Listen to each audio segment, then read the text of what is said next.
खुद अजीज पाकिस्तान के खूबसूरत शहरों कराची, लाहौर, इस्लामाबाद, भालपुर, पेशावर, सियालकोट, दुनिया भर कोने कोने में जहां पहुंचे मेरी आवाज सबको मैं कहता हूं गुड मॉर्निंग एंड अस्सलाम वालेकुम। आज है जुमेरात 9 शबानुल मौसम 1444 हिजरी, मार्च की है 2 तारीख सन 2023 और आपने इस खूबसूरत सी सुबह का आगाज किया मेरे साथ। नाम है मेरा आदिल। सनराइज शो में मेरा और आपके साथ हमेशा की तरह सुबह के 9 बजे तक बहुत सारी इंफॉर्मेशन, बहुत सारी बातें, आपकी पसंद के म्यूजिक, आप लोग के मैसेजेस लेकर अदील एक बार फिर से आपकी खिदमत में हाजिर है। उम्मीद करता हूँ सब खैरियत से होंगे, सुबह का आगाज अच्छा हुआ होगा और आप लोगों का वीक भी अच्छा गुजर रहा होगा। And it's the Thursday morning here today in Karachi.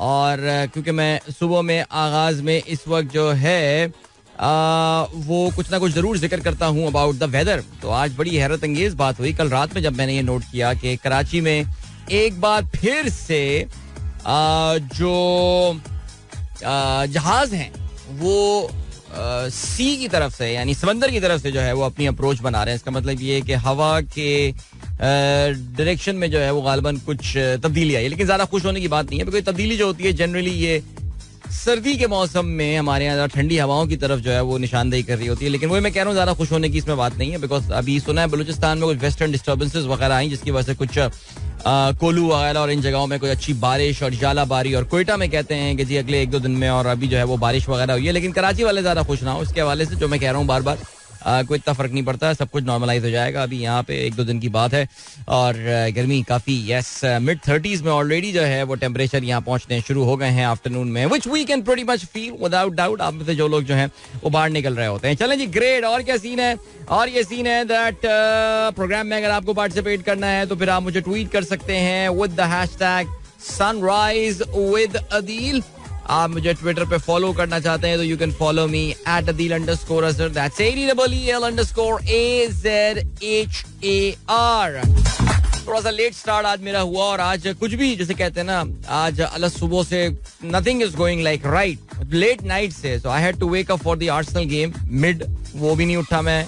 फिर मुझे सुबह अपनी नॉर्मल मॉर्निंग रूटीन के लिए उठना था, वो भी नहीं उठ पाया। शुक्र है मैं शो के लिए उठकर आ गया आज मैं, और वरना वो भी आज मुझे लग रहा है कि मिस हो जाता। पता नहीं यार, very not a good start man, seriously. और बड़ी एक रिग्रेट वाला एलिमेंट होता है, शदीद रिग्रेट वाला एलिमेंट होता है जब ये चीजें जो है नहीं हो रही होती हैं। तो अब क्या कर सकते हैं इस हवाले से। बहरहाल चलें जी, अभी क्या सीन है? अभी ये सीन है दैट कुछ जल्दी से आप लोगों के कोई मैसेजेस जो है ना वो अभी हम शामिल कर लेते हैं, because I have to move towards a commercial break in a few minute. लेकिन जाहिर है प्रोग्राम में आज काफी ज्यादा जिक्र जो है वो कल सुप्रीम कोर्ट का होने वाला ये डिसीजन है, और ऐसा लग रहा है कि Pakistan is heading towards another crisis, perhaps the final crisis now. और आर या पार वाली सिचुएशन जो है अब बस उसका आगाज होने को है, बिकॉज बज़ाहिर जो नजर आ रहा है वो ये नजर आ रहा है कि आपकी जो जमहूरी हुकूमत है वो सुप्रीम कोर्ट का जो नाम नेहाद जमहूरी हुकूमत है, सो कॉल्ड डेमोक्रेटिक गवर्नमेंट, वो सुप्रीम कोर्ट का जो फैसला है उसको फिलहाल मानने के लिए जो है वो तैयार नहीं है। सो या लेट्स सी क्या होता है सिलसिला जी, इस पे हम बात करेंगे आगे चल के। नेचुरली नई आइन की इंटरप्रिटेशन सामने आ रही है। सबसे मजेदार बात यह है कि क्लियर कट सुप्रीम कोर्ट का एक फैसला सामने आया है और उसकी भी बड़ी मजेदार किस्म की जो है वो तावीलें जो हैं वो सामने आ रही हैं, और लिटरली यानी कोई बहुत ही जबरदस्त किस्म का जो है वो इस वक्त एक सिनेरियो बन गया है। जबरदस्त तो खैर पता नहीं मैं क्यों बोल रहा हूँ इसको, लेकिन बड़ा खतरनाक किस्म का सिनेरियो जो है वो इस वक्त बन गया है। और या चलें आगे बढ़ते हैं। रिजा ताहिर का मैसेज आया है, hi sir, when will you come to Islamabad? Okay ठीक, अच्छा। और इसके अलावा वो कहते ही हैं कि खिलाड़ियों के उन्होंने नाम लिखे हुए हैं, बहुत सारे कह रहे हैं कि मैं उनसे मिला था। अच्छा ये कोई और हैं, बट बहरहाल जो भी हैं जबरदस्त यार, इतने सारे खिलाड़ियों से आप मिले। शादाब खान, बाबर आजम, इमामुल हक, मिसबाउल हक, आजम खान, रऊफ, हारिस रऊफ, फखर जमान, अब्दुल्ला शफीक, सरफराज, आसिम अजहर, और ये फासिल जवाद खान कौन है तो मुझे भी नहीं पता, खैर एनीवे, लेकिन कोई होंगे, मशहूर आदमी होंगे, वरना लोग तस्वीरें ऐसे क्यों किसी के साथ खिंचवाएंगे। चलें जी, ग्रेट। और क्या सीन है जी? मुबशिर नसीर साहब ने ट्वीट शेयर किया है जी, बिल्कुल पाकिस्तानियों इन्फ्लेशन का एक नया रिकॉर्ड जो है वो कायम हो गया है, यानी हम सोच भी नहीं सकते थे। और कभी कभार अभी मुझे याद है अब से कुछ महीनों पहले एक दोस्त ने जिक्र किया था कि Adil what do you think could be the highest peak inflation in Pakistan, and मैंने जो नंबर बताया था तो मुझे सोच के भी हंसी आती है। लेकिन बहरहाल जी 31.5% जो है वो इस वक्त फरवरी का नंबर आ गया है, इन्फ्लेशन का, और एक और बदनामी का ताज जो है वो इस हुकूमत के सर पर जो है वो लग गया है, जहाँ पे एक तरफ मूडी ने पाकिस्तान को डाउनग्रेड किया एक दिन पहले, अब ये इन्फ्लेशन का नंबर आ गया. आपको पता है कि आज मॉनेटरी पॉलिसी कमेटी की जो है उसकी भी आज कार्रवाई होनी है, और इन्फ्लेशन को केटर करने के लिए, काउंटर करने के लिए स्टेट बैंक के पास जो एक सबसे प्रूडेंट टूल होता है उसका आज बहुत ही खौफनाक इस्तेमाल जो है वो किया जाने वाला है, और पॉलिसी रेट जो है उसमें एक जबरदस्त अब तक का सबसे बड़ा इजाफा किया जाने वाला है पाकिस्तान की तरफ से. सो अल्लाह खैर करे जी. उस पे जो है इतने देखें, फिर वही बात आ जाती है. आप भी अगर यार देखें, अगर आप भी कोई नून लीग के बड़े लीडर होते हैं यार, आप नून लीग के बहुत बड़े लीडर होते हैं, तो आप कहते हैं कि यार हमने इतनी जो है ना वो कमबख्ती अपने ऊपर ली, हर मुश्किल फैसला, हर बुरा फैसला आवाम के लिए जो था वो हमसे करवाया गया, सब कुछ हुआ, और इतने मजे से हम जो है वो हुकूमत छोड़ के चले जाएंगे. तो आप भी कहेंगे कि नहीं यार अभी तो थोड़ा तरसा, तो हम अभी अपनी इस प्रोटोकॉल को और इन सारी चीजों को एंजॉय करेंगे, ऐसे कहते. यानी आप भी कभी उन बेचारों के दर्द में आप शरीक तो होकर देखें ना, कभी आप उसका हिस्सा तो बन के देखें, तो फिर आपको पता चलेगा कि यार वो लोग भी बेचारे मासूम नून लीग वाले. और पीपल्स पार्टी को तो खैर चिंता नहीं है, एमक्यू को तो चिंता नहीं है, एमक्यू को तो खैर पता है कि अब तो कोई उनका मुस्तकबिल नहीं है. पीपल्स पार्टी को पता है यार सिंध उनका सेफ है. सारी जो ज़ाहिर बुराई आ रही है वो नून लीग के ऊपर आ रही है, तो वो भी सोचते होंगे ना बेचारे यार हम भी क्या करें यार, हम भी तो इतना, हम तो अपने हलकों में नहीं जा सकते, घर वाले हमारे बुरा भला कह रहे हैं हमको, ये सब हो रहा है, अब तो हम पाकिस्तान के सुप्रीम कोर्ट के फैसलों को भी मानने को तैयार नहीं हो रहा है, तो इतनी जल्दी हम कैसे जा सकते हैं. So as I said, the final chapter of this, ये तकरीबन एक साल, एग्जैक्टली एक साल पुराने जो शेनेनिगन्स पाकिस्तान में थे, जो शुरू हुए थे 1 मार्च, आई रिमेम्बर 2022 वो दिन था जब कामी भाई का वो मशहूर ट्वीट आया था कि बस अब चंद दिनों में जो है वो नो कॉन्फिडेंस वोट जो है वो पेश होने. बड़े खुश थे कामी भाई, और उन्होंने कहा था कि बस इमरान खान की हुकूमत अब जाने में सिर्फ 30 दिन रह गए हैं, और बहरहाल उसके बाद से जो कुछ हुआ पाकिस्तान में वो आपके सामने आ चुका है. और वही मैं कह रहा हूँ कि ये जो अदलिया वाली गेम है ये आखिरी चैप्टर था, और ये आखिरी चैप्टर जो है ज़ाहिर उसका अब आगाज हो गया है, और ये हो गया है सिलसिला. चलें जी, अभी हम बढ़ रहे हैं ब्रेक की जानिब, और मिलते हैं आपसे ब्रेक के बाद. वापस आके कुछ मैसेजेस पे भी नजर डाल सके तो डाल देंगे, बाकी भी और बातें होंगी. So don't go anywhere and keep listening. Welcome back guys, एक बार फिर से खुशामदीद. This is the sunrise show with me Adeel Azhar. और रात में जो है वो फुटबॉल मैच भी खेला गया. आर्सेनल मैच जीतने में कामयाब हुआ, जबरदस्त छा गया जी. मैनचेस्टर यूनाइटेड भी सुना है मैच जीतने में कामयाब हुआ है. So good on them as well. Arsenal की जो पॉइंट टेबल पर बढ़तरी है वो 5 पॉइंट्स की हो गई है. 13 मैचेस जो है वो मजीद खेलने हैं आर्सेनल को भी और सिटी को भी, और देखते हैं कि वो अपनी बढ़त जो है वो बरकरार रखने में कामयाब होते हैं या नहीं. यार सीरियसली जैसे जैसे ये मौका करीब आता जा रहा है तो अजीब घबराहट सी होनी शुरू हो गई है, लेकिन let's see what happens man, seriously. चले जी.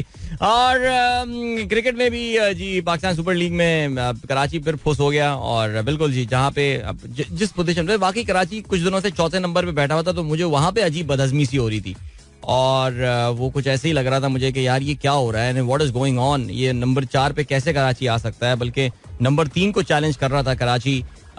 कल मैच जीत के ये कर सकता था, लेकिन कराची में आपको पता है ना सिर्फ एक लोन फाइटर बचा है, बस एक प्लेयर है, और वो आपको पता है कराची का कप्तान इमाद वसीम. बाकी यार खुदा की कसम यार क्या टीम पता नहीं सेलेक्ट की इन लोगों ने यार.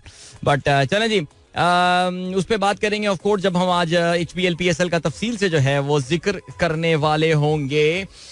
एंड देन नाइजीरिया के इलेक्शंस का रिजल्ट आ गया है भाई, और इनकम्बेंट पार्टी जो पार्टी इस वक्त रूलिंग पार्टी है वो एक बार फिर से इलेक्शंस जीतने में कामयाब हो गई है, और बोला Tinubu is going to be the next president of Nigeria. Of course इनको फादर ऑफ लेगोस जो है वो कहा जाता है, लेकिन काफी कंट्रोवर्शियल इलेक्शंस हुए हैं. मैंने आपसे कल भी जिक्र किया था कि कहते ये हैं कि उनका जो इलेक्ट्रॉनिक ट्रांसमिशन सिस्टम है रिजल्ट्स का उसमें मसाइल थे, जिसकी वजह से रिजल्ट जो है वो काफी लेट ट्रांसफर हुआ. Does it sounds familiar to you? Absolutely यार, एब्सोल्युटली. ये भी तरीके होते हैं आपको पता है रिजल्ट्स को मैनेज करने के लिए. तो बहरहाल इसी बुनियाद की वजह जो है ना वहाँ पे जो अपोजिशन पार्टियां हैं वो कह रही हैं कि जी ये हमारे साथ जो है ना वो ज्यादती हुई है, लेकिन फिर भी यार काफी बड़े मार्जिन के साथ जो है ये इलेक्शन जीतने में कामयाब हुए. 8.79 मिलियन वोट्स उन्होंने लिए हैं. वैसे मुझे बड़ी हैरत ये हो रही है, नाइजीरिया में तकरीबन 90 मिलियन पीपल जो हैं they are eligible to vote. अच्छा, नाइजीरिया में आपको पता है एक और भी बड़ी कहानी है, और वो ये है कि नाइजीरिया में जहाँ पे आपको जाहिर है आपको एब्सोल्यूट नंबर सबसे ज्यादा वोट लेने पड़ते हैं, वहाँ पे एक और भी बड़ी मजेदार चीज है, और वो ये है कि आपको हर रियासत में, नाइजीरिया में बहुत सारे सूबे हैं, there so many provinces in Nigeria, आपको हर सूबे में कम से कम 25% वोट जो है वो लेने पड़ते हैं. ये बहुत जबरदस्त जो है ना वो चीज लेकर आए. यानी this guy has to be, whoever becomes the president of Nigeria has to be a true representative of the entire country. फिर आप पूछेंगे कि अगर किसी के पास ये वोट ना आए तो फिर वो क्या करेगा. उसके लिए फिर टॉप 2 कैंडिडेट्स के दरमियान एक रन ऑफ इलेक्शन होगा. रन ऑफ इलेक्शन जो है वो इस हवाले से किया जाएगा. सो या I think that's the case. मैंने कहा जरा आपके साथ, हर मुल्क का अपना अपना एक ट्विस्ट होता है इलेक्शन करवाने का और ये सारी चीज़ों का.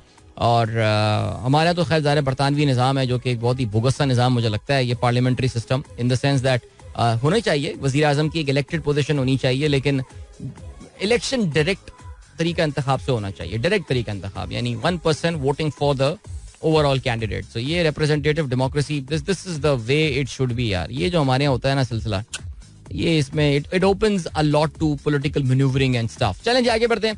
तहसीन अमजद कहते हैं good morning to all radio friends, do you have a plan to visit Rawalpindi stadium. नहीं भाई, मैं अगर अपना टीवी शो नहीं कर रहा होता तो मैं जरूर रावलपिंडी स्टेडियम विजिट करने आता, और रावलपिंडी में आके जो है वो मैं जरूर जो है वो मैच को देखता. लेकिन unfortunately because of my commitment, my media commitment, I will not be able to come to Islamabad. Otherwise I would have loved to man, seriously challenging, great. क्या कर सकते हैं, कोई बात नहीं, इंशाल्लाह रमजान के बाद. ओके जी. बशीर अहमद साहब कहते हैं सलाम प्यारे आदिल. साइम अयूब, तैयब ताहिर, हसीबुल्लाह, कासिम अकरम, उमैर बिन यूसुफ, ये मुस्तकबिल के स्टार्स हैं, इन्हें मुसलसल मौका मिलना चाहिए. अफसोस अब तक उमैर बिन यूसुफ का तो पता ही नहीं है कि वो किस टीम से खेलते हैं.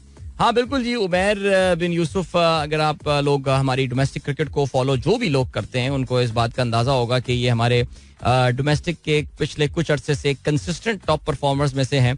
और ये बड़ी, आप बिल्कुल दुरुस्त फरमा रहे हैं, ये बड़ी बदकिस्मती की बात है कि हमारे जो टॉप परफॉर्मर्स हैं उनको हमारे यहाँ इस तरह, पाकिस्तान सुपर लीग का जहाँ तक ताल्लुक है उसमें जो है ना वो जगह नहीं मिल पा रही है.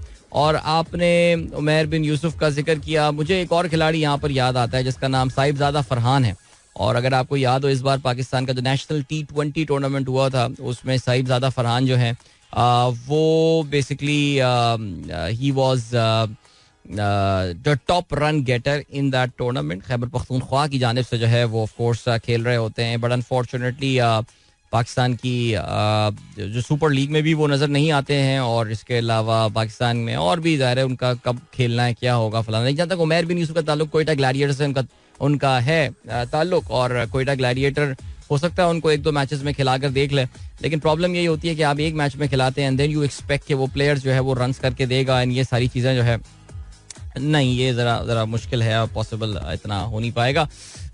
तो उसमें यही कि एक बेचारा नया खिलाड़ी आता है, वो पहले मैच से रन करना शुरू कर दे. आपको एक ज़रा लॉन्ग टर्म चांस जो है ना उस खिलाड़ी को देना पड़ता है. तभी मैं शर्जील को ड्रॉप करने के इतने फेवर में नहीं था. कल शर्जील को खिलाने का मौका हो सकता था कराची के लिए. आई रियली थिंक उन्होंने वो रॉसलिंगटन को खिलाया, लेकिन they miss the trick, that should have played Sharjeel. लेकिन खैर नेवरदलेस अब जो हुआ सो हुआ. और देखो यार, एक और जो मसला है ना यहाँ पे मेरे दोस्त, वो है ए टीम्स का ना होना. और ए टीम्स जो हैं वो जब तक नहीं खेलेंगी तब तक आपको ए टीम, जो हमने नाम तो बड़ा प्यारा और बड़ा उसको बहुत ही कूल सा नाम दे दिया था पाकिस्तान शाहीन्स के नाम से, लेकिन हम ए टीम के कोई दौरे शौरे करते नहीं हैं.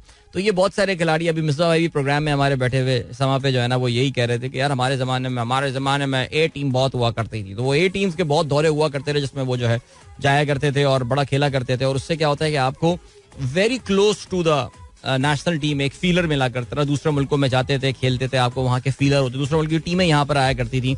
ये चीज़ खत्म हो गई है. इस तरह ये बहुत सारे खिलाड़ी जो कि पाकिस्तान टीम में आने के लिए पर तोल रहे हैं, उनको आजमाने का ये बेहतरीन तरीका हो सकता था. अच्छा जी, इसके अलावा बशीर अहमद क्या कहते हैं, सर IMF के प्रोग्राम का क्या हुआ. देखिए जी, IMF के प्रोग्राम में जो है वो हुकूमत, अब देखिए आज जो मैं कल भी जिक्र किया था, एक बार फिर रिपीट कर लूँ, आज एक बार फिर से पॉलिसी रेट में जो है वो इजाफा होगा.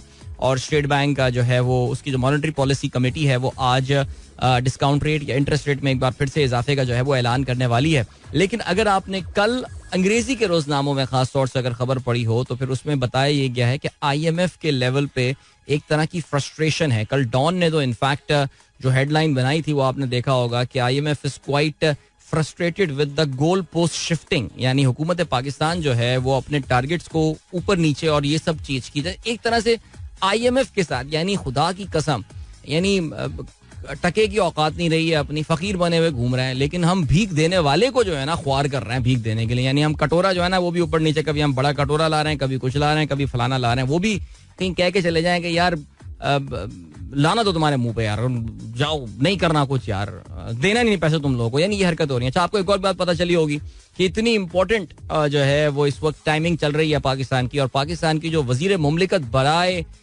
खजाना है आयशा गौस पाशा, जो कि हफीज पाशा साहब की जो है वो ज़ौजा मोहतरमा भी हैं, वो तातीलात, वो छुट्टियों पर चली गई हैं, सालाना तातीलात पे चली गई हैं. वुड यू बिलीव, कहते हैं कि जी she is not happy with the way things are working at the Q block से मुराद जो आपकी फाइनेंस मिनिस्ट्री का ऑफिस है इस्लामाबाद सेक्रेटेरिएट में, वहाँ पे वो खुश नहीं है जिस तरह मामला जो है ये इसहाक डार साहब चला रहे हैं. सो उन्होंने डायरेक्ट रिजाइन करने के बजाय, because that would have given a wrong signal, उन्होंने फिलहाल ये डिसाइड किया कि वो तातीलात पे चली जाएं. और गो के उन्होंने मीडिया को ये बताया है कि जो तातीलात पे गई हैं ये उनकी बहुत ही ज़ाती मसरूफियात हैं जिसकी वजह से हुआ है, लेकिन ऐसी कौन सी. लेकिन दूसरी जानिब ये भी खबरें आ रही हैं कि नहीं जी, मामला जो है वो काफ़ी ख़राब हो चुके हैं और डार साहब का के साथ किसी का भी चलना जो है वो ज़रा मुश्किल हो रहा है. So that's very sad. और आयशा गौस पाशा वज़ीर ख़जाना पंजाब भी एक ज़माने में जो है वो रही शहबाज शरीफ साहब के आखिरी दौर में. कोई मैं ये नहीं कह रहा कि वो बहुत ही कोई ज़बरदस्त किस्म की कारकर्दगी उनकी जो है वो बहैसियत वज़ीर ख़जाना रही होगी, लेकिन फिर भी जो है सिलसिला वो ये कि tells you about the fishers, tells you about the जो जिस तरीके से पाकिस्तान की मईशत जो है वो मैनेज की जा रही है. तो IMF थोड़ा तपा हुआ बैठा है बशीर, ऐसा लग रहा है. यानी तपना तो हमें चाहिए था, उल्टा वो हम उनको तपा रहे हैं. सो क्या कह सकते हैं. बहरहाल चलें जी. ग्रेट जी. हमारे दोस्त प्रोफेसर शाहिद साहब सियालकोट से मैसेज करते हैं और कहते हैं भाई हमको भी FM पे याद कर ले. सर कर लिया मैंने आपको याद, सर कर लिया आपको मैंने याद. और कहते हैं Manchester United on the rampage. चलें ठीक हो गया सर. मैनचेस्टर यूनाइटेड बहुत अच्छा खेल रही है आजकल, मुबारक हो आपकी टीम बहुत बहुत. और शाहिद साहब जो है वो अपनी सर्जरी के बाद प्रोफेसर साहब जरा रिकवर कर रहे हैं आजकल, तो हमारी दुआएं जो हैं वो भी उनके साथ हैं. सर खुश रहिए और जल्द सेहतयाब होकर अपने रूटीन पे जो है वापस आ जाइए. चलें जी, एक आखिरी मैसेज शामिल कर लेते हैं और फिर उसके बाद जो है हम ब्रेक की जाने बढ़ते हैं. राइफ उस्मानी कहते हैं Peshawar stumbled on losing 3 wickets for 2 runs but valiantly fought back to win by 30 odd runs. It is they won by 20 odd runs actually. It is pretty obvious that nothing is clicking for Karachi and neither there is to expect positive performances from them in the upcoming fixture. देखिए जी, कराची की performance का जो है ना वो सही से diagnosis हमारे प्रोग्राम में बड़े अच्छी तरह हो चुका है. ये वन ऑफ मैचेस कराची इधर उधर जो है ना वो किसी एक बंदे की परफॉर्मेंस की बुनियाद पे तो जीत जाएगा, लेकिन आप लॉन्ग रन में आप उनसे मुल्तान किस्म की या अब हम कह सकते हैं कि लाहौर किस्म की परफॉर्मेंस नहीं एक्सपेक्ट कर सकते. And it has got to do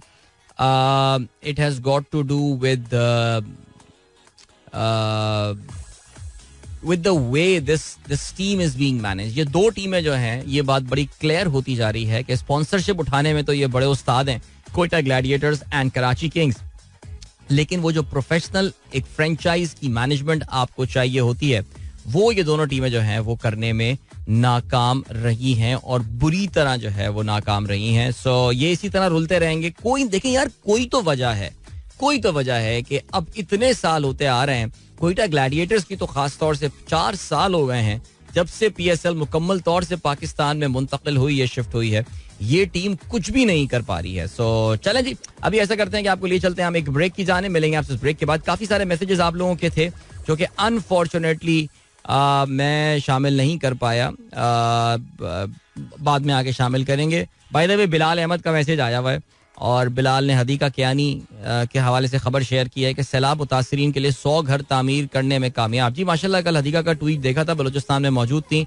हमारे सैलाब मुतासरीन को सब भूल गए जी ना. अब हमारी सिंध गवर्नमेंट इनका सारा रोना रो रही है जिसकी बुनियाद पे उनको इमदाद मिलनी थी. मुझे नहीं पता कि वो $10 अरब में से कोई एक $10 भी पाकिस्तान अभी तक आए हैं. इसमें हमें पता नहीं है कि वो, बिकॉज पता है प्रोजेक्ट फाइनेंसिंग थी, उसकी फीजिबिलिटीज बननी थी, क्या हुआ, कोई अपडेट कुछ नहीं हमें जो है वो इसके हवाले से मिल रही है. ज़ाहिर है हुकूमत की जब survival, every day survival is the main thing, तो फिर क्या हम इस लॉन्ग टर्म चीजों पे जो है वो बात कर रहे होंगे.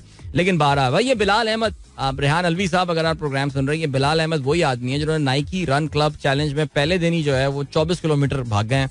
तो ये पता नहीं भाई, ये अपना मेरा रूटीन बताएं यार, आप क्या करते हैं. तजस्सुस हो रहा था रेहान साहब को, मुझे भी तजस्सुस हो रहा था. हमारे यहाँ वैसे ही एहसन यूनुस साहब जो है हमारे लाहौर ग्रुप में, उन्होंने शेयर कर ली एक वीडियो कि किस तरह आप जो है वो अपने स्टेप काउंटर्स को या अपने जो आपकी इस तरह की एप्स होती हैं उनको धोखा दे सकते हैं. तो भाई देखिए, बात यही है कि हमारे एक उस्ताद कॉलेज के हुआ करते थे, वो जब भी हमें क्विज दिया करते थे या टेस्ट, या खैर क्विज तो हमने आईबीए में आके वर्ड सुना था, हम तो हमेशा क्विज समझते थे कि जनरल नॉलेज के क्विज होते हैं, हम तो उन्हें टेस्ट कहते थे. तो हम तो कॉलेज में होते थे, तो हमारे जो ट्यूशन के एक सर होते थे प्रोफेसर इफ्तिखार साहब, आदमजी साइंस कॉलेज के, वो हमें टेस्ट दे के जाया करते थे और हमें कहते थे देखो बेटा, मैं तुम लोग को छोड़ के जा रहा हूँ, लेकिन अपने आप को धोखा मत देना. उनकी बात बाकी बड़ी प्यारी बात लगती थी कि अपने आप को धोखा मत देना, बाकी तुम्हें जो देखना है देख लो, लेकिन अपने आप को धोखा मत देना. यानी वो ये कह रहे हैं यार तुम चीटिंग करोगे अपना नुकसान करोगे. तो इसी तरह हमारे स्टेप्स चैलेंज हुए, रनिंग चैलेंज हुआ, जो भी हुआ, हाँ आप धोखा देके क्या कर लेंगे. मैं कौन सा आप लोगों को एक पूजो 2008 जो है वो गिफ्ट में देने वाला हूँ, सही बात है, या इनवेरिक्स की तरफ से आपके घर में कोई सोलर सिस्टम जो है मैं लगवाने वाला हूँ. कुछ भी नहीं करना है यार, अपनी आपकी सेहत के लिए ये चैलेंज शुरू किया है. सो बिलाल अहमद साहब, we would be very interested in knowing what do you do my friend. 24 kilometres, पूरी इस्लामाबाद की जितनी गवर्नमेंट है आप चक्कर लगाकर आ गए उतना है यार. लेकिन बहरहाल चले जी, अभी ले चलते हैं, आपको ब्रेक की जाने मिलेंगे. इस ब्रेक के बाद don't go anywhere and keep listening. Alright, 7 is the time. Sunrise Show में दिल की आवाज आप तक पहुंच रही है. गुड मॉर्निंग इन दोस्तों ने प्रोग्राम अभी ट्यून इन किया है. चलें जी, आज तकरीबन तमाम अखबारात में जाहिर है आज सबसे बड़ी खबर हो ही कह सकती नहीं, बल्कि मैं देख सकता हूं कि अखबारात में 8 कॉलमी खबर जो है, ये बहुत कम होता है कि 8 कॉलमी खबर जो है उस पे नजर डाली जा सके. यानी जो कि बिकॉज ज़ाहिर कल बड़ा फैसला है, हमें कल ऐसा लग रहा था जैसे ज़ाहिर कल यही दोनों बातें की थी कि या तो ये जो तमाम सियासी पाकिस्तान के मसाइल हैं उसके हल की जानिब जो है वो ये पहला कदम है, या फिर ये पूरे के पूरे इस सिस्टम के किसी चीज की जानिब जो है ये शायद उसका फाइनल चैप्टर जो है वो आगाज हो गया है. बिकॉज ज़ाहिर है सुप्रीम कोर्ट का फैसला तो मेरे ख्याल से इसमें तो कोई वाली कहानी भी नहीं है यार. वो जो नून लीग रसगुल्ले खा जाती है पहले और कहती है, फिर बाद में पता चलता है कि शाम तक पता चलता है कि अभी ये फैसला तो जिसे कहते हैं कि हमारे खिलाफ आया है. लेकिन जी कहते हैं 90 रोज में इंतखाबात, सुप्रीम कोर्ट का ये कहना है, सदर पंजाब और गवर्नर खैबर पख्तूनख्वा में तारीख देंगे. सुप्रीम कोर्ट के 5 रुकनी बेंच का 3-2 की अक्सरियत से फैसला. खैबर पख्तूनख्वा गवर्नर ने आईनी जिम्मेदारी से इनहिराफ किया, वहां सदर का तारीख देना दुरुस्त नहीं. पंजाब की हद तक तौसीक करते हैं, आम हालात में यहाँ 9 अप्रैल को इलेक्शन होने चाहिए, लेकिन बताया गया है कि ऐलान ताखीर से हुआ. आईनी मुद्दत में इंतखाबात नामुमकिन हो तो इलेक्शन कमीशन करीब तरीन तारीख तजवीज करे. मुशावरत के बाद तारीख का ऐलान किया जाए. विफाक की जिम्मेदारी है कि हर सूबे को इलेक्शन आइन के मुताबिक कराए. विफाक और निगरान हुकूमतें सिक्योरिटी समेत तमाम तर मुआवनत फरहम करें. बड़ा क्लियर कट ये एक फैसला आ गया है, 13 सफ़ात पर मुश्तमिल तहरीरी फैसला है. लेकिन जाहिर है जी इस पे इख्तलाफी नोट्स आए हैं. जस्टिस जमाल बंदूखेल और जस्टिस मंसूर अली शाह का इख्तलाफी नोट है.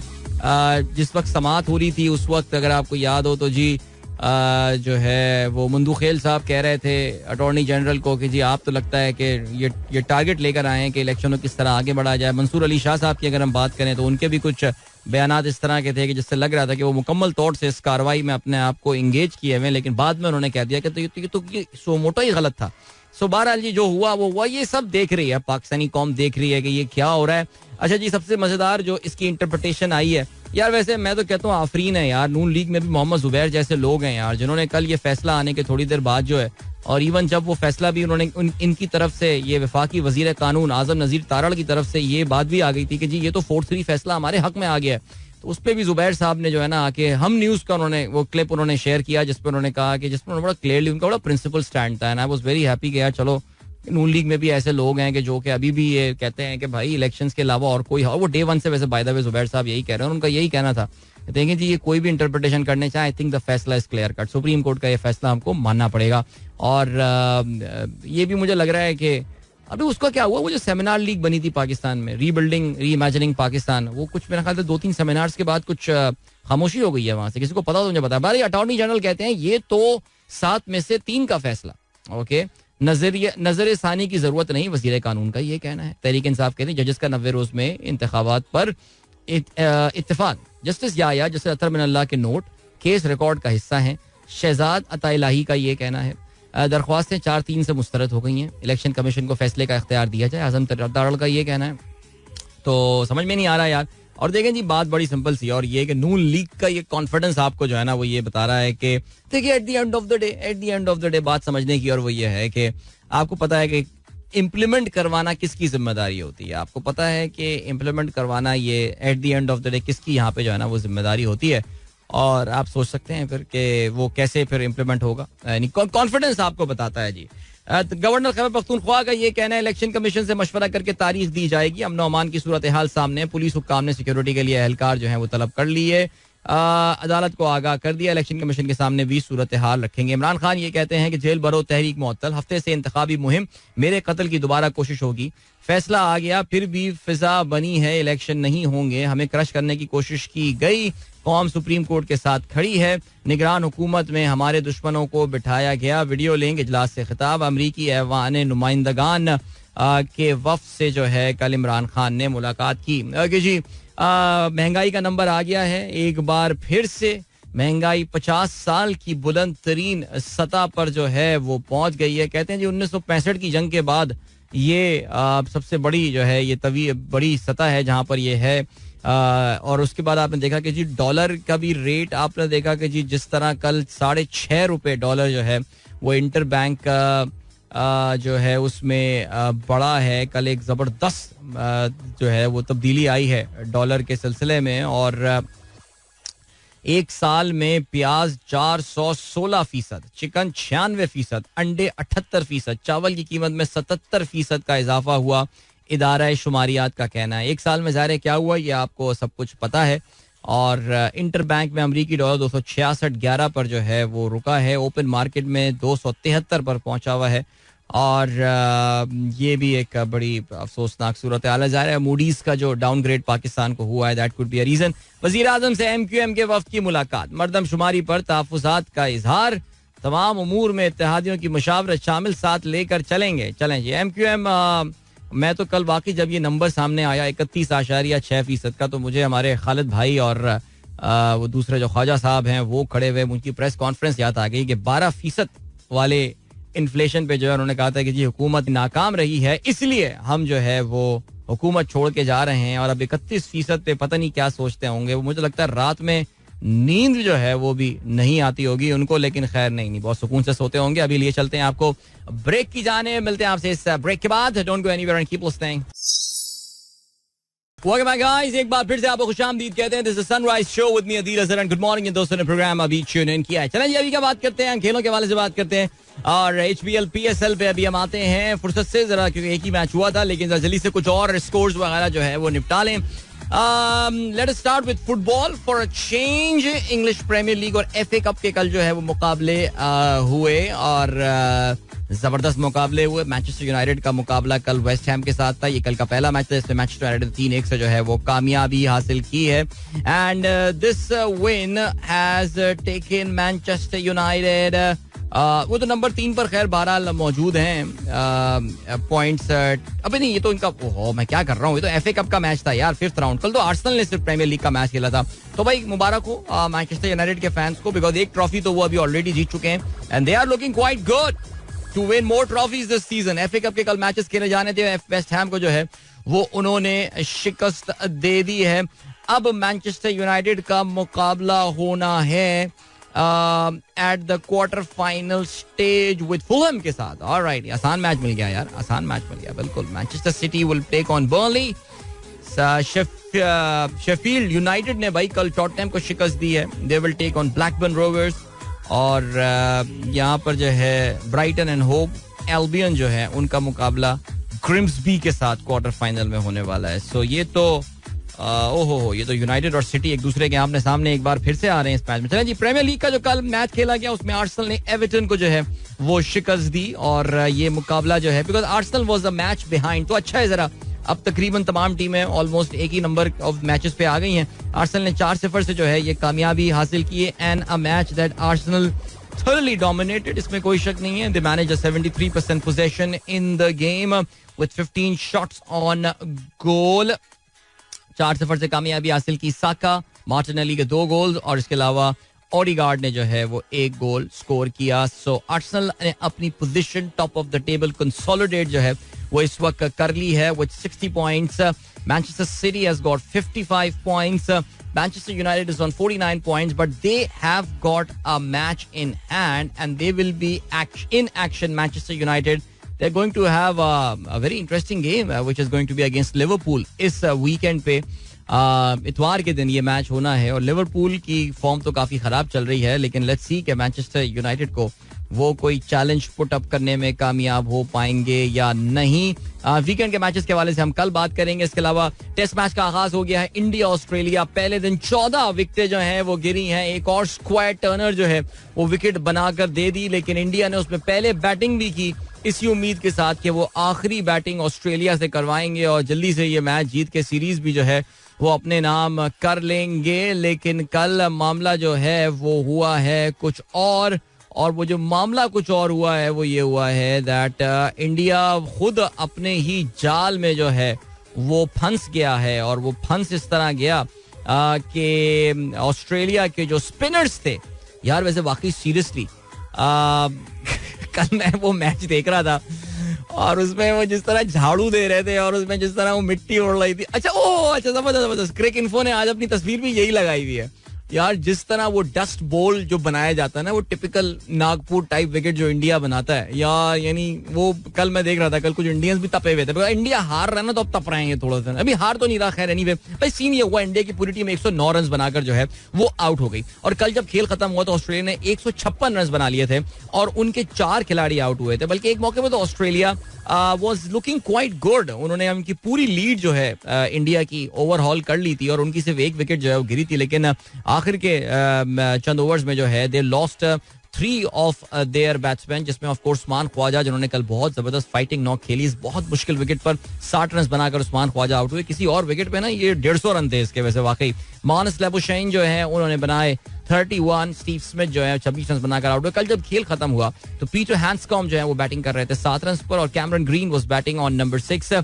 अभी एलेक्स कैरी को भी बैटिंग करनी है तो not much batting left there for Australia. लेकिन एक चीज जो कंफर्म है वो ये है कि even a lead of 100 would be quite handy on this wicket. Australia के 4 खिलाड़ी जो आउट हुए वो चारों विकेटें कल रविंद्र जडेजा ने जो है वो हासिल की. He is bowling pretty well. 63 run देकर 4 विकेटें वो हासिल कर चुके हैं. इससे पहले इंडिया अपनी पूरी इनिंग में 109 रन बनाकर आउट हुआ. इंडिया की जानिब से जो हाईएस्ट रन गेटर थे वो विराट कोहली थे जिन्होंने 22 रन बनाए. 21 रन बनाए शुभमन गिल ने. उसके अलावा कोई और नोटेबल कंट्रीब्यूशन जो है वो नहीं आई. अगर ये उमेश यादव आखिर में 17 रन ना बना लेते 13 गेंदों में, जिसमें 2 छक्के और 1 चौका शामिल था, तो इंडिया डेफिनेटली डबल फिगर्स पे जो है यहाँ पर आउट होने वाला था. 5 विकेटें हासिल की मैथ्यू कुनमैन ने और इसके अलावा नेथन लाइन जो हैं उन्होंने 3 खिलाड़ियों को आउट किया. सो इंडिया की काफी अरसे बाद अपने होम ग्राउंड पर ये जो है वो खराब परफॉर्मेंस है, बिकॉज उन्होंने, आप जानते हैं कि अपने होम ग्राउंड पे वो डोमिनेट करते हैं. Bye the way this guy ये जो मैथ्यू पॉल क्यूनमैन है, इनका नाम जरा हमने कभी सुना है. ज़ाहिर है इन्होंने इसी सीजन में जो है इसी सीरीज में अपना डेब्यू किया था एट द कोटला स्टेडियम और टेस्ट डेब्यू की मैं बात कर रहा हूं और अपने दूसरे मैच को बड़ा यादगार जो है वो इस वक्त बनाते हुए. So it's gonna be a good game. Let's see आज कितने रन्स जो है वो पुट अप करने में ऑस्ट्रेलिया कामयाब होता है. It won't be a big lead for sure. चलें जी, अभी का सीन है जल्दी से HPL PSL के हवाले से बात करते हैं. वक्त का मुकाबला सख्त है. पेशावर ज़ल्मी ने कल कराची को शिकस्त दी 24 रन से और कहना यही पड़ेगा कि आई थिंक कराची का जो एक ऐसा लग रहा था पिछले मैच के बाद कि वो कोई चैलेंज वैलेंज कुछ बाकी टीमों को दे पाएंगे, कल उसको एक रियलिटी चेक मिला. कंडीशंस चेंज हुई, time of the day change हुआ और टीम थोड़ी बहुत चेंज हुई और आपने देखा कि कराची किंग्स जो है, बल्कि एक मौके पे तो लग यही रहा था कि कराची किंग्स जैसे कच्चा खा जाएगा पेशावर ज़ल्मी को, बिकॉज 2 रन पे जो है वो 3 खिलाड़ी आउट इनके हो चुके थे. जिस वक्त साइम अयूब आउट हुए थे उस वक्त सिर्फ 2 run were on the board, लेकिन उसके बाद हसीबुल्ला खान की बड़ी जबरदस्त बैटिंग रही. 29 गेंदों पे जो है वो हसीबुल्ला ने 50 रन बनाए और नसीबुल्ला की जो शोहरत है जाहिर है वो आप जानते हैं कि वो वैसे भी एक हार्ड हिटिंग बैट्समैन की है और T20 हो या लिस्ट ए क्रिकेट हो जो उन्होंने खेला है, ऑफ कोर्स फर्स्ट क्लास भी थोड़ी बहुत खेले हैं ये, लेकिन he's just 19 years old by the way. So yeah, I think कल एक तो यार हमारे 19 साल के माशाल्लाह लगते नहीं है, स्पेशली जो उन इलाकों के 19 साल के आ रहे हैं ना खिलाड़ी, वो तो कहीं से नहीं लगते. लेकिन ये हसीबुल्लाह बहरहाल 19 साल के हैं, अच्छी बैटिंग उन्होंने कल मुजाहरा किया. टॉम कोल और कैडमोर ने भी अच्छी बैटिंग, 56 रन बनाए. लेकिन आई थिंक जिस मैच का पासा जो है वो पलट के अपने नाम कर लिया पेशावर ज़ल्मी ने, के जिस खिलाड़ी ने, वो थे रहमान पावल, जिन्होंने 34 गेंदों पर 64 रन बनाए, जिसमें 6 चौके और 4 छक्के शामिल थे. आमिर जमाल ने आखिर में एक छोटा सा कैमियो खेला, 2 छक्कों के साथ उन्होंने 13 रन बनाए 5 रन देकर. मोहम्मद आमिर कम बैक किया अपनी इंजरी के बाद, 4 विकेटें उन्होंने हासिल की. अपना आखिरी ओवर फिर भी उनका थोड़ा महंगा चला गया, otherwise his figures were very very economical. Tabraiz Shamsi एक खिलाड़ी आउट करने में कामयाब हुए, लेकिन आकिफ जावेद को कल जम के जो है उनकी वो कुट लगाई कल ज़ल्मी, खास तौर से रहमान पावल ने, और उनके 4 ओवर्स में 58 रन आए, could not get a wicket. Karachi का जब तक उनका ओपनिंग पेयर खेल रहा था तो लग तो ये रहा था कि Karachi will be able to put up some fight, लेकिन उसके बाद से द रेजिस्टेंस एंडेड. और ये जो बाद में इमाद वसीम ने रॉबिन सिंह टाइप की इनिंग खेली, इमाद के 30 गेंदों पे इमाद ने 57 रन बनाए, जिसमें 10 चौके और 1 छक्का शामिल था. लेकिन वाकई सीरियसली ये जो शोएब मलिक वाला रोल है ना कराची किंग्स में, ये मुझे समझ में नहीं आ रहा. और मुझे जो एक और बात समझ में नहीं आ रही है वो ये समझ में नहीं आ रही है कि ये इमाद वसीम इतनी डेविस्टेटिंग फॉर्म में है. इमाद वसीम इस पीएसएल में 180 के स्ट्राइक रेट से जो है वो बैटिंग कर रहा है, and he scoring a lot of runs in this PSL as well. Why is he not promoting himself? आप ये ऊपर बैटिंग करने क्यों नहीं आ रहा? नंबर 4 इतनी इंपॉर्टेंट स्लॉट इरफान खान न्याजी को कल दी. नंबर 5 पे शोएब मलिक खेलने आए. इरफान न्याजी ने फिर भी कुछ रन तो बना लिए. शोएब मलिक तो यार सीरियसली स्पीकिंग मुझे लगा वो जो मैंने कल ट्वीट भी किया था कि वो जो हिफ्ज़ मरातिब का ख्याल रख रहा है कि बड़े भाई हैं जी आप खेलें ऊपर जाके, नहीं यार इस तरह नहीं होना चाहिए. आई थिंक इमाद वसीम ये जो टीम का थिंक टैंक भी है, पता नहीं क्या सोच रहा है, क्या कर रहा है. लेकिन कराची के लिए कल एक रियलिटी चेक आ गया, यानी वो जो हमने उनकी परफॉर्मेंस देखी थी अगेंस्ट मुल्तान सुल्तान, वो it was just a blip, वो एक टेम्पररी ब्लिप था. और 2 बड़ी मुश्किल टीमों को वो हरा चुके हैं इस सीजन में, लेकिन छोटी टीमों के खिलाफ बड़ा स्ट्रगल कर रही है Karachi Kings, because the basics are wrong. Something is wrong with this franchise. Something is wrong with both these franchises. ये हम काफी दफा बात कर चुके हैं, whether it's Quetta Gladiators और Karachi Kings, इनकी ये they are not being managed well, and that is reflecting in their results now. By the way, चलें जी, तो 173 रन बना सके 20 ओवर्स में, 8 विकेटों के नुकसान पर 2 विकेटें मुजीबुर रहमान ने हासिल की, 3 विकेटें अजमतुल्लाह, उमर जई और आमिर जमाल ने जो है वो हासिल की. और इस तरह पेशावर ज़ल्मी अब आ गया है पॉइंट्स टेबल पर 4थे नंबर पे. कराची किंग्स जो है वो गिर के आ गया है अब 5वें नंबर पे. कोयटा ग्लैडिएटर जो है वो आज कोयटा ग्लैडिएटर कराची को कैचअप करना तो अभी जरा मुश्किल है, बिकॉज उनका नेट रन रेट काफी खराब है. लेकिन आज बहरहाल उनके पास एक अपॉर्चुनिटी जरूर आने वाली है कोयटा ग्लैडिएटर्स के पास. लेकिन उस अपॉर्चुनिटी में जाहिर है जो चीज हाइल है रास्ते में वो ये कि उनका मुकाबला एक बहुत ही सख्त टीम के साथ जो है वो होने वाला है. और जिस सख्त टीम के साथ उनका मुकाबला हो रहा है दैट इज लाहौर कलंदर्स. ये मैच जो है वो आज लाहौर में खेला जाएगा और पाकिस्तानी वक्त के मुताबिक शाम को 7 बजे. I am pretty sure many of you will be going to watch this game as well today. अभी हम बढ़ रहे हैं ब्रेक की जाने, मिलेंगे इस ब्रेक के बाद. Don't go anywhere and keep listening. Welcome back guys, एक बार फिर से आपको खुशामदीद कहते हैं. This is the Sunrise Show with me Adil and good morning. इन दोस्तों ने प्रोग्राम अभी ट्यून इन किया है. चलें जी आप लोग के मैसेजेस पर नजर डालते हैं. बहुत देर से मैंने आप लोग के मैसेजेस जो है ना आज कम ही मैसेजेस पढ़े हैं वैसे मैंने, सीरियसली स्पीकिंग. अस्सलाम वालेकुम, please welcome Hasan Murtaza from Switzerland in Pakistan. वाह यार स्विट्जरलैंड, मैं जब स्विट्जरलैंड गया था जिंदगी में एक ही दफा स्विट्जरलैंड गया हूँ. क्या आपको पता है कि मुझे वहाँ की शामें बहुत पसंद है. तो यार मैं यही सोच रहा था कि क्या दुनिया है, एक अलग दुनिया है स्विट्जरलैंड. लाइक वो कौन खुशकिस्मत लोग हैं जो इस मुल्क में रहते होंगे. वैसे यार वो अलग दुनिया है यार. नहीं वो अमेरिका कनाडा वो सारी अपनी जगहें हैं, वो ठीक है, वो बरतानिया ऑस्ट्रेलिया ये सब, लेकिन जो स्विट्जरलैंड है ना यार वो स्विट्जरलैंड है. और मेरी उन लोगों से बड़ी तपने लगी थी जो कहने लगे कि पाकिस्तान का शुमाली इलाका जहाँ स्विट्जरलैंड है, सवाद स्विट्जरलैंड है और पाकिस्तान. मैंने कहा यार ये लोग वो कहने वाले हैं जो कभी खुद स्विट्जरलैंड गए नहीं है, उनको ये कहना है. लेकिन बहरहाल भाई कहाँ रहते हैं स्विट्जरलैंड में, जरा आप हमें बताइए यार जनाब हसन साहब. चलें जी और क्या बात है. और ये सीन है हदीका कियानी, आखिरी मैसेज हमने शामिल किया था. Menaz Naveed good morning. इसके अलावा अताउर रहमान साहब कहते हैं pharmaceutical industry works on very high margin, the prices should be cut down after certain period recovering the research cost. बिल्कुल जी, ये बेसिकली आपने ट्वीट शेयर किया है बर्नी सैंडर्स साहब का. और बर्नी सैंडर्स जो हैं वो कहते हैं public pressure forced Eli Lilly to reduce the price of insulin by 70%.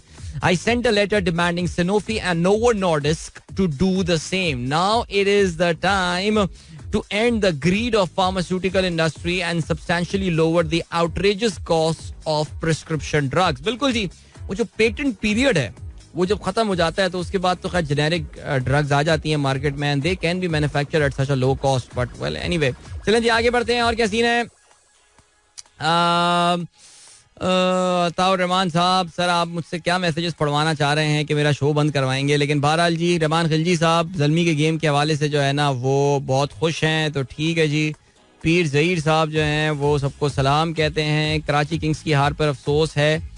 From PC पावल प्लेड रियली वेल. बिल्कुल जी, आपने मैच की कमेंट्री छोटी सी लिख कर दी हुई है. और क्या पूछते हैं कि क्या कराची किंग का कोई और चांस है आगे पहुंचने का? तो चांसेस तो हैं, जिसके लिए कुछ पेशावर ज़ल्मी को बहुत बुरा खेलना पड़ेगा. बट ये सोचना कि Karachi will catch up on Islamabad United and all, नहीं. मेरा ये ख्याल है Karachi should now go out. Karachi and Quetta must not qualify now to the next round, because शायद कराची से मुझे उम्मीद नहीं है कि उनकी जो मैनेजमेंट ना समझेगी कि मामलात कुछ खराब हैं. बट क्वेटा से मुझे उम्मीद है कि उनकी मैनेजमेंट कुछ समझदार है, कुछ अच्छे लोग हैं, जरा वो जो उनको समझाएंगे कि भाई ये आप किस तरह कब तक इसको चलाते रहेंगे इस फ्रेंचाइज को. बहरहाल कुछ लोगों के जज्बात आपकी फ्रेंचाइज के साथ जो है ना वो जुड़े हुए होते हैं. अगर आप इस तरह ही चलाते रहेंगे इसको एक क्रिकेट क्लब की तरह, जो क्लब के लेवल के लोग आपके फ्रेंचाइज को चला रहे हैं, तो फिर ऐसा ही होगा. नवाब साहब का मैसेज आया है, कहते हैं आदाब अरसे भाई, थैंक यू. मुबश्शिर नसीर साहब ने ट्वीट शेयर किया है. हमारे जो उलमा काउंसिल जनाब जो हैं पाकिस्तान उलमा काउंसिल के ताहिर महमूद अशरफी साहब, वो कहते ये हैं कि सदर मुमलिकत कहते हैं कि जी रमज़ान में जो है वो इलेक्शंस ना रखें बिकॉज इबादत में जो है वो इससे खलल पड़ेगा. अच्छा जी, इसके अलावा मुबश्शिर नसीर कहते हैं let's tell him how many battles have been fought in Ramzan including Fateh Makkah. आज बिल्कुल, ये तो मौलाना साहब इबादतों में, पहले किसी ने बड़ा अच्छा ट्वीट किया था कल, मैं देख रहा था कि ये सारे के सारे इलेक्शन जो है ना ये 27 रमजान को रखें कि ये सब एहतिकाफ में बैठे हुए होंगे लोग. ओके, टीचर सुमेर कहते हैं good morning everyone, good morning. इसके अलावा जो है वो हसन इकबाल कहते हैं time is flying, even 2023 is 2 months old now. क्या बात है जी, जबरदस्त. एमी अली अपना ताजा कलाम भेजते हैं, आजाद शायरी लग रही है. कहते हैं एक बात कहूं उसे बतला देना, जान से जाने के दुनिया में राइज मुरव्वजा तमाम तरीकों में, जिसमें सबसे अजियत है वो उसकी मसरूफियत है. एमी अली, एक तो नंबर 1, इतनी सादा और आसान शायरी करने पर मेरी तरफ से ढेरों मुबारकबाद कबूल करो कि मैंने बगैर अटके और बगैर हिचकिचाए, even though English is my mother tongue, you know, Sherry Rehman की तरह. क्या वो क्लिप देखा आपने? शेरी रहमान गॉट सो ऑफेंडेड जब ख्वाजा साहब ने जो है वो उनको कहा कि जी उर्दू जिनकी मादरी जबान, उन्होंने कहा no, English is my mother tongue, English is my language, my come on. यानी इतना वो शर्मा रही थी. तो हम उर्दू बोलने वाले लोग डिसहोन करते हैं शेरी रहमान को, डिसहोन. वो देखा होगा क्लिप, आप लोग नहीं देखा तो मुझे बताएगा, मैं भेज दूंगा आपको यार. एमी अली साहब, जबरदस्त कलाम, मैंने रीट्वीट कर दिया है. और आप भी एमी को जो है कलाम को, एमी रोजाना अपना एक कलाम जो है ना वो ट्वीट किया करो, लाइक विद द हैशटैग कर देना, बिल्कुल, जहां मैं समझ पाऊंगा उसको प्रोग्राम में शामिल भी कर लूंगा. लेकिन वैसे भी यार अपनी एक ब्रांड बनाओ, brand, you know, image, everything is image is everything. Very good. चलो जी आगे बढ़ते हैं. जीशान बेग साहब कहते हैं at least 43 people have been killed in the plane. बिल्कुल, हमने इसमें बात की थी, ग्रीस में एक बड़ा खौफनाक ये ट्रेन का हादसा हुआ है. मोहम्मद अब्बास कहते हैं 4 out of the 6 franchises have betting websites. इस पे बहुत बात हो चुकी है, मोहम्मद अब्बास. और पाकिस्तान क्रिकेट बोर्ड फिलहाल इन बातों को सुनी अनसुनी कर रहा है. हो सकता है आने वाले दिनों में शायद इस हवाले से कुछ बात की जाए. ठीक है जी. एंड बाकी का सीन है. फैसल खान कहते हैं अस्सलाम वालेकुम, good morning sir from Bahawalpur. वालेकुम अस्सलाम. देन आदिल अवान साहब कहते हैं सुबह बखैर जिंदगी. जबरदस्त. आदिल साहब वो हमारे दोस्त हैं जो कि पैदल ऑफिस जाते हैं सुबह और माशाल्लाह जबरदस्त गेम. अच्छा जी, वो बशीर अहमद साहब ने राब्ता किया हमसे. बशीर अहमद साहब हमारे कराची ग्रुप के हिस्सा हैं और वो ये कहते हैं कि जो उन्होंने पहले ही दिन हमारे चैलेंज के 24 किलोमीटर, उन्होंने उनके नाइकी रन क्लब ने बताया कि 24 किलोमीटर जो है वो उनका रनिंग ड्यूरेशन था. तो उन्होंने ये बताया कि वो एक फार्म हाउस में चौकीदारी करते हैं और इसकी वजह से उनको इतना चलना पड़ता है. यार वैसे वो फार्म हाउस भी कोई कोई मलिक रियाज साहब का फार्म हाउस होगा, फिर भी 24 kilometre is a long journey यार. यहाँ से 24 किलोमीटर में तो आप पता नहीं टोल प्लाजा पहुंच जाएंगे यार. चलो चेक करते हैं, कुछ भाई का कुछ देखते हैं. साकिब साहब कहते हैं today on 2 March 1933 the landmark monster movie king Kong had its world premiere. It was the first significant feature film to star an animated character. Very nice. Thank you, Saqib, for sharing that.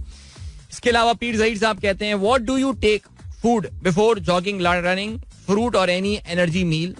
What should we have? नहीं जी, मेरा तो बड़ा ये routine है. मैं running से पहले कुछ भी नहीं ले सकता. मैं सुबह उठता हूँ, एक ग्लास थोड़ा सा पानी पी लिया तो पी लिया मैंने, अदरवाइज नो, आई डोंट. हाँ, वापस आने के बाद जरूर पानी. केला बड़ा जबरदस्त फ्रूट होता है सर. अल्लाह ताला ने केला जो है ना उसमें बहुत ज्यादा एनर्जी रखी है. बनाना इज एन अमेजिंग फ्रूट, सो वो आप जरूर रखिए अपने पास. उससे पहले मैं नहीं खा सकता, साइकोलॉजिकल है. मैं कुछ खा के भागूंगा, मुझे नहीं भागा जाएगा मुझसे. बाकी लोग, कुछ लोग तो उल्टी भी कर देते हैं. ओके जी, और क्या सीन है? मुबश्शिर नसीर साहब, शाहजेब खानजादा का आपने क्लिप शेयर किया है. फरवरी में 31.5% महंगाई के साथ 50 नहीं, मुझे उससे अब ये बताइए कि क्या शाहजेब ने इसको किस तरह इमरान खान के साथ लिंक किया है, मैं ये जानना चाहता हूँ. वरना तो फिर तो ये शाहजेब वाली रिपोर्टिंग हो ही नहीं ना. फरी सरफराज कहती हैं सलाम Pakistan, cool and calm weather here in Islamabad. That's very good, I hope you are feeling better Fari. And then Waleed Mughal कहते हैं from 2 to 3 to 197.5 incredible recovery by Zalmi, mashallah, so good, young talent in PSL has shine. Ehsanullah to same Ayub Tahir now Haseebullah. बिल्कुल जी, आप समझ गए होंगे भाई कहना क्या चाह रहे हैं. इसके अलावा हसान शेख कहते हैं on route to Sialkot to attend nikah ceremony of sala sahib with ammi. Ammi is listening to you for the very first time. Hasan Sheikh की वालदा को मेरी तरफ से बहुत बहुत सलाम.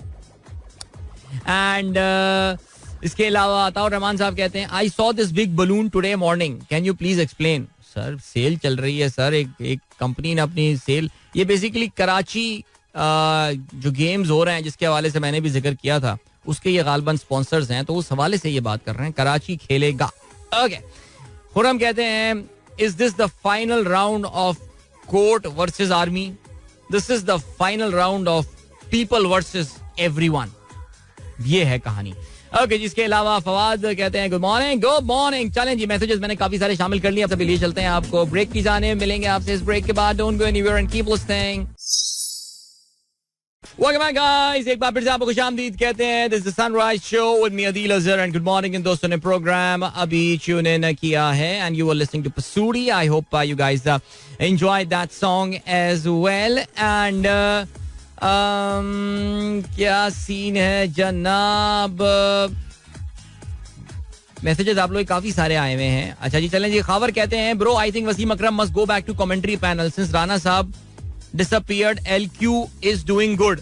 यार मुझे वो राणा साहब वाली जो फवाद राणा साहब की जो कहानी है ना, मुझे लगता है कि इन भाइयों में आपस में कोई ट्रांजैक्शन हो चुकी है.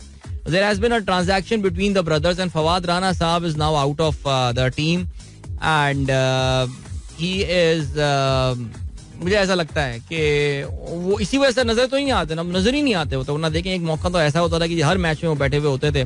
अब ये भी कहना कि यार कतर में होते हैं, नहीं वो भाई आ जाएं, एक दो मैच के लिए आ जाएं. अब अली नकवी साहब भी जो इस्लामाबाद यूनाइटेड के ओनर हैं, वो भी तो हांगकांग में रहते हैं यार. हांगकांग में रहते थे, अब पता नहीं अब हैं या नहीं. वो तो बहुत बड़े पता है इन्वेस्टमेंट बैंकर वगैरह, कोई क्रेडिट स्विस वगैरह वहाँ कहीं काम करते थे.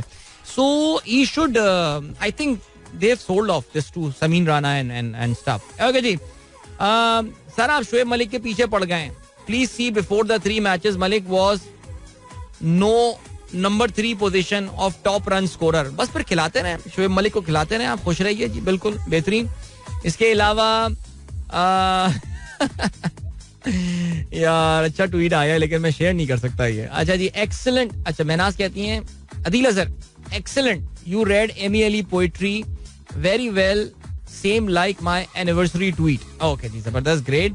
Karachi Kings and Quetta are PPP of PSL. यार क्या बात कर रहे हैं यार. PPP जैसे पाकिस्तान की सबसे कामयाब तरीन पार्टी है यार वो. ये this party is run by a very very shrewd politician जो कि इस पार्टी को अभी भी रेलेवेंट रखा हुआ है despite of all the things that they have done. Okay जी, आपने गाने की फरमाइश की है. जानजेब मिनास कहते हैं today is the death anniversary of Nasir Kazmi. ओहो, बात तो आपने अच्छी की लेकिन अब मुझे थोड़ा लेट हो गया है. मैं अगर पहले पढ़ लेता तो मैं ये जरूर इसको जो है वो शामिल कर सकता था. ठीक हो गया जी. और क्या सीन है, और ये सीन है दैट जरा हम बात करते हैं किस चीज के हवाले से, हम बात कर देते हैं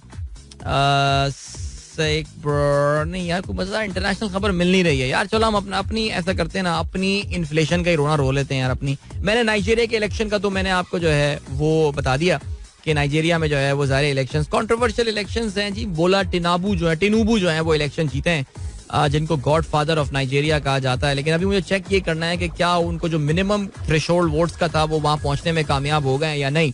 लेकिन दूसरी जानिब जरा हम अपने जो है ना वो जरा चीजों का रोना रोते हैं और पाकिस्तान में इन्फ्लेशन के नंबर के हवाले से जो है वो हम बात करते हैं. ज़ाहिर है आप जानते हैं कि दुनिया के ज्यादातर ममालिक की तरह हमारे यहाँ भी जो इन्फ्लेशन है वो जिस तरीके कार के थ्रू मेजर की जाती है, that is called CPI, consumer price index उसको कहा जाता है. और कंज्यूमर प्राइस इंडेक्स में काफी दफा आप लोगों को बता चुका हूं कि it's a basket of goods, यानी एक बास्केट बनाई जाती है जिसमें बहुत सारी चीजें जो है ना अशिया डाल दी जाती हैं और फिर उनको जो है वो मेजर किया जाता है कि पिछले साल इनकी प्राइस इस टाइम में कितनी थी और आज जो है वो कितनी हो गई है.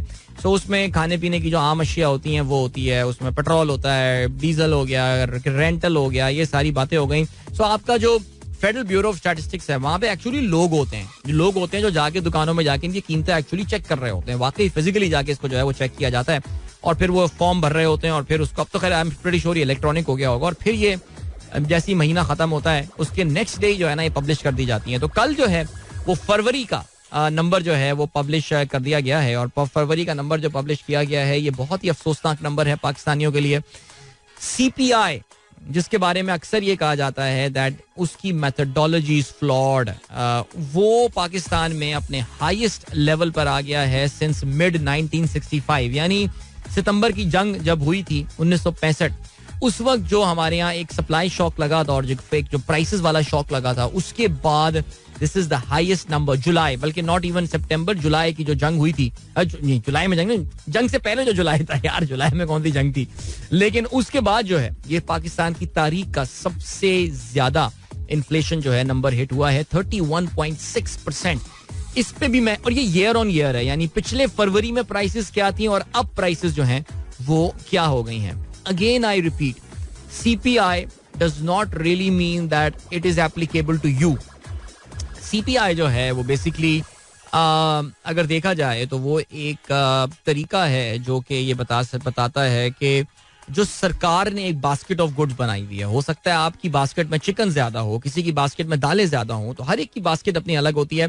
आप ये भी जानते हैं कि वो प्रोफेसर स्टीव हैनके साहब हैं, वो जॉन हॉपकिंस के, वो भी अपना एक पैरेलल CPI शेयर कर रहे होते हैं और वो तो काफी अर्से पहले ही बता चुके थे कि पाकिस्तान में CPI एक्चुअली 60%, जो नॉट CPI इन्फ्लेशन, वो ये कहते हैं कि पाकिस्तान में इन्फ्लेशन जो है वो तो 60% से ऊपर जा चुका है. And I would want to believe on what professor Hanke is saying, because इसमें मैं देख रहा था कि यार प्याज की कीमत जो ऑफिशियल कीमतें आई हैं उसमें पता नहीं प्याज कितने 100% जो है वो बढ़ चुकी है और मुर्गी जो है वो तकरीबन उसकी प्राइसेस जो है वो डबल हो चुकी हैं. चावल की प्राइस जो है वो डबल हो चुकी है. जी हाँ, chicken has gone up by 97%, eggs are up by 78%, onions are up by 417%. I mean खुदा का खौफ करें यार, ये क्या लोग हैं. आई मीन मैं तो सिर्फ ये सोच रहा हूँ कि ये CPI जो 31 इतने पे टच हुआ है, इसकी टोपी इमरान खान पे कैसे करवाई जाएगी या PTI पे कैसे करवाई जाएगी. बिकॉज हम तो इनसे अभी तक यही पूछ रहे हैं ना कि जी इमरान, पहले वो मिफ्ता भाई आए थे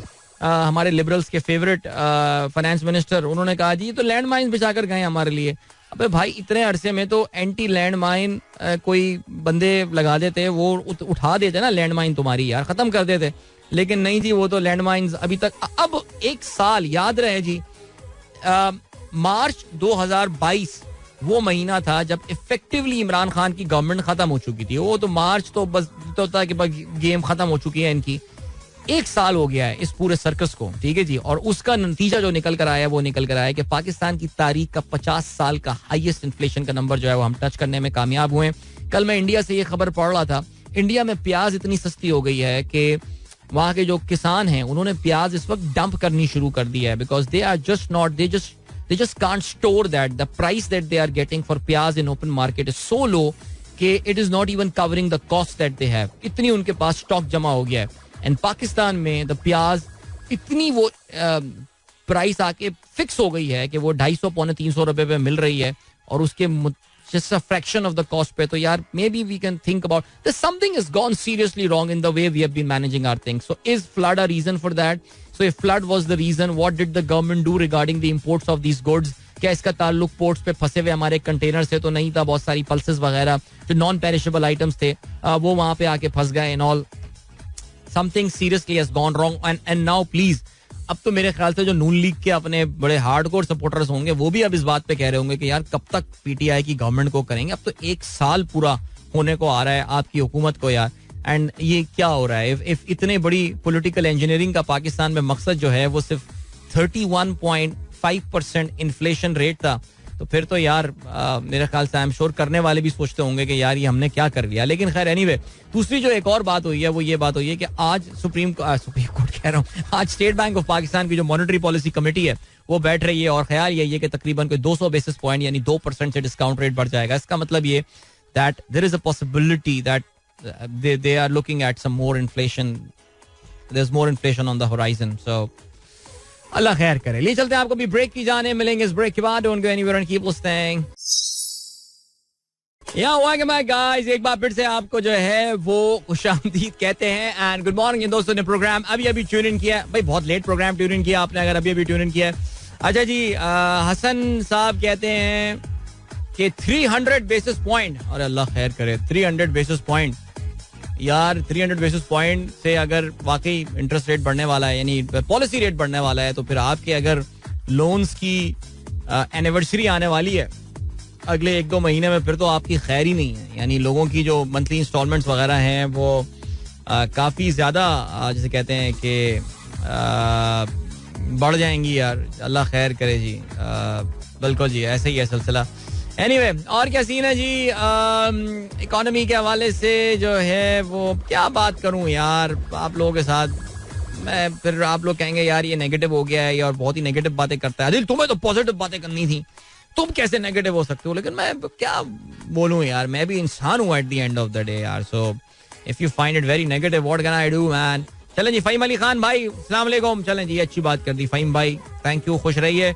और क्या सीन है? Government unhappy. ओके भाई, you have misread. Okay, I am sorry, I misread this news. Government is unhappy with IMF shift goal post. यानी मैंने सुबह उल्टा पढ़ दिया था कि IMF is unhappy with government shifting goal post, but it's actually the other way around. So चलें जी, वो ये कहते हैं कि जी अथॉरिटीज IMF बेसिकली तपा रहा है, ऐसा लग रहा है गवर्नमेंट को. हमारी गवर्नमेंट का ये दावा है कि IMF बेसिकली हमें तपा रहा है और IMF भी इनको बता रहा है ना कि बच्चू हमसे आंखों में आंखें डाल के बात करोगे और क्या बोलोगे, आई डोंट केयर. अब बताओ, अब बोलो, ये वाला सीन आ गया. अच्छा जी, शाहरुख कहती हैं PSL के captain is performing but why not, why you are not mentioning about his repeatedly wrong decision of batting second when Karachi failed every time in chasing. यार मेरा ये ख्याल है कि कराची की जो चेजेस हैं यार, दे वर वेरी क्लोज चेजेस यार. जो एक और पॉइंट है ना वो आप मिस कर रही हैं, वो ये कि कराची जो अगर चेज में हार रहा है वो 2 रन से 6 रन से, ये सबसे बड़ा मार्जिन है जिससे कराची कल का मैच हारा है. Bye the way, Karachi has got an exceptionally bad record against this team. ये जो है आपकी पेशावर ज़ल्मी के खिलाफ बहुत ही बुरा रिकॉर्ड है कराची का यार. और बहरहाल ये वाला है सिलसिला. बट आपका ये पॉइंट ऑफ व्यू वैलिड है. आई थिंक मैं आपके इस पॉइंट सब्सक्राइब करता हूँ शाहरुख. अब तो कराची को डू एंड डाई वाला मैटर है ना, अब तो इन्हें अब चेंज करनी पड़ेगी अपनी स्ट्रेटेजी. बहरहाल चलें जी, जहीर साहब दुबई से सलाम भेजते हैं, वालेकुम अस्सलाम. और हट दर्मी की इंतहा है.